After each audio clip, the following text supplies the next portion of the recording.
രാജ്യത്തെ വ്യക്തി നിയമങ്ങളെ നിയമപരമായി ഏകീകരിക്കുന്നതിലേക്കുള്ള സുപ്രധാന ചുവടുവയ്പായ ഏകീകൃത സിവിൽ കോഡ് നടപ്പിലാക്കുന്ന ആദ്യ സംസ്ഥാനമായി ഉത്തരാഖണ്ഡ് മാറും. 2025 ജനുവരിയിൽ സംസ്ഥാനത്ത് UCC നടപ്പിലാക്കുമെന്നാണ് മുഖ്യമന്ത്രി പുഷ്പർ സിംഗ് ധാമിയുടെ പ്രഖ്യാപനം. എല്ലാ പൗരന്മാരെയും അവരുടെ മതം ഒരു പരിഗണനാ വിഷയമാക്കാതെ വിവാഹം, വിവാഹമോചനം, ദത്തെടുക്കൽ, അനന്തരാവകാശം തുടങ്ങിയവ ഒരു പൊതു നിയമ ചട്ടക്കൂടിന് കീഴിൽ കൊണ്ടുവരിക എന്ന ലക്ഷ്യത്തോടെയാണ് UCC നടപ്പിലാക്കുന്നതെന്നാണ് BJP നേതാക്കൾ അവകാശപ്പെടുന്നത്. പ്രതിപക്ഷത്തിന്റെ ശക്തമായ പ്രതിഷേധം ഉയരുന്നതിനിടയിലാണ് UCC ഉടൻ തന്നെ നടപ്പിലാക്കുമെന്ന ഉറച്ച നിലപാട് പുഷ്പർ സിംഗ് ധാമി ആവർത്തിക്കുന്നത്. എല്ലാ പൗരന്മാർക്കും തുല്യമായ പരിഗണനയും സമത്വവും ഉറപ്പുവരുത്തുന്നതിനോടൊപ്പം തന്നെ വ്യക്തി നിയമങ്ങൾ കാര്യക്ഷമമാക്കുന്നതിനുള്ള പ്രതിബദ്ധതയും പ്രതിഫലിപ്പിക്കുന്നതാണ് ഉത്തരാഖണ്ഡ് മുഖ്യമന്ത്രിയുടെ പ്രഖ്യാപനമെന്ന് വിലയിരുത്തപ്പെടുന്നു. രാജ്യം മുഴുവൻ നടപ്പിലാക്കുമെന്ന കേന്ദ്ര സർക്കാരിന്റെ BJPയുടെ നിലപാടിന്റെ ആദ്യ ചുവടുവയ്പായിട്ടാണ് ഉത്തരാഖണ്ഡിൽ UCC പ്രാബല്യത്തിൽ വരുന്നത്. പിന്നാലെ BJP ഭരിക്കുന്ന മറ്റു സംസ്ഥാനങ്ങളിലും UCC നടപ്പിലാക്കുമെന്നും കേന്ദ്ര ആഭ്യന്തര വകുപ്പ് മന്ത്രി അമിത്ഷാ കഴിഞ്ഞ ദിവസം പറഞ്ഞിരുന്നു. ഈ സാഹചര്യത്തിൽ UCCയുടെ ഒരു പരീക്ഷണശാലയായും ഉത്തരാഖണ്ഡ് മാറും.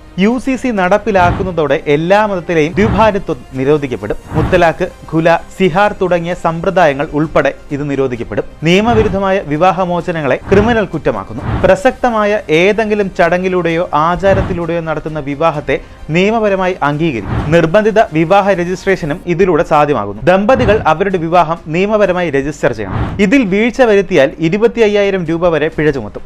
ലിവിംഗ് ടുഗദർ ബന്ധങ്ങൾ രജിസ്ട്രേഷൻ ചെയ്യാത്തത് ജയിൽ ശിക്ഷയ്ക്ക് കാരണമായേക്കും. വിവാഹ രജിസ്ട്രേഷൻ രേഖകൾ പൊതുജനങ്ങൾക്ക് ആക്സസ് ചെയ്യാൻ സാധിക്കും. അതേസമയം വിവരങ്ങൾ ഇത്തരത്തിൽ പുറത്തു വരുന്നത് മിശ്ര വിവാഹങ്ങളുടെ കാര്യത്തിൽ ആശങ്കയുണ്ടാക്കുന്നതാണ്. കുട്ടികളുടെ സംരക്ഷണത്തിന്റെ കാര്യത്തിലേക്ക് വരുമ്പോൾ പിതാക്കന്മാർക്ക് കുട്ടികളുടെ നിയമപരമായ രക്ഷിതാക്കളുടെ പദവി എന്നത് നിലനിർത്തപ്പെടുന്നു. അതേസമയം അമ്മമാരായിരിക്കും സംരക്ഷണ ചുമതല.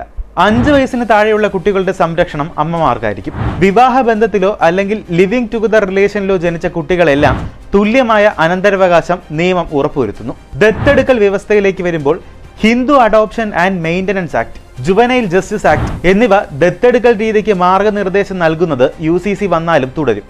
ഹിന്ദു ദത്തെടുക്കലുകളുടെ രജിസ്ട്രേഷൻ UCC നിർബന്ധമാക്കുന്നില്ല. ഇത് ഈ മേഖലയിൽ സമഗ്രമായ പരിഷ്കരണത്തിനുള്ള അവകാശം നഷ്ടപ്പെടുത്തുന്നു. UCC നടപ്പിലാക്കുന്നതോടെ പുനർവിവാഹത്തിന് വ്യവസ്ഥകൾ ചുമത്തുന്ന ആചാരാനുഷ്ഠാനങ്ങൾ നിയമവിരുദ്ധമാകുന്നു. ബാപ്പ് പഞ്ചായത്ത് വിവാഹമോചനം പോലുള്ള പ്രാദേശിക ആചാരങ്ങളെ ക്രിമിനൽ കുറ്റമാക്കുന്നു. വിവാഹബന്ധം വേർപെടുത്തുന്ന സന്ദർഭങ്ങളിൽ മെഹറിനും ചിലവിനും വേണ്ടിയുള്ള വ്യവസ്ഥകൾ ഉയർത്തിപ്പിടിക്കുന്നു. നിയമലംഘനങ്ങൾ ക്രിമിനൽ കുറ്റങ്ങളായി മാറുന്ന സാഹചര്യം ദുരുപയോഗം ചെയ്യപ്പെട്ടേക്കാം എന്നതാണ് ഇതിന്റെ പ്രധാന വെല്ലുവിളി. പ്രത്യേകിച്ചും ന്യൂനപക്ഷങ്ങൾക്ക് നേരെ എന്നുള്ള വിലയിരുത്തലുകളും ശക്തമാണ്. മതപരവും സംസ്കാരപരവുമായ ആചാരങ്ങളെ ആനുപാതികമായി ബാധിക്കപ്പെടുമെന്നും വിമർശകർ വാദിക്കുന്നു. കോൺഗ്രസ് ഉൾപ്പെടെയുള്ള പ്രതിപക്ഷ കക്ഷികൾ UCCക്കെതിരായ നിലപാടാണ് സ്വീകരിച്ചിരിക്കുന്നത്.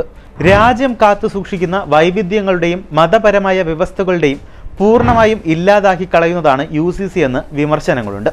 നിലവിൽ ഹിന്ദു വിവാഹ നിയമം, ശരീഅത്ത് നിയമം, ക്രിസ്ത്യൻ വിവാഹ നിയമം എന്നിങ്ങനെ വൈവിധ്യമാർന്ന മതനിയമങ്ങളാൽ നിയന്ത്രിക്കപ്പെടുന്ന വ്യക്തി നിയമങ്ങളെ ഏകീകരിക്കാനാണ് UCC ശ്രമിക്കുന്നത്. സമത്വം ഉറപ്പാക്കുക, ലിംഗനീതി പ്രോത്സാഹിപ്പിക്കുക, ദേശീയ വികസനം പ്രോത്സാഹിപ്പിക്കുക എന്നതാണ് ഇതിന്റെ പ്രധാന ലക്ഷ്യം. കൂടുതൽ വാർത്തകൾക്കും വിശേഷങ്ങൾക്കും ഞങ്ങളുടെ channel like, share and subscribe ചെയ്യുക. ഞങ്ങളുടെ വീഡിയോകൾ ഉടനടി ലഭ്യമാകുന്നതിന് സബ്സ്ക്രൈബ് ബട്ടണിലെ ഓൾ ഐക്കൺ എനാബിൾ ചെയ്യാനും മറക്കരുത്.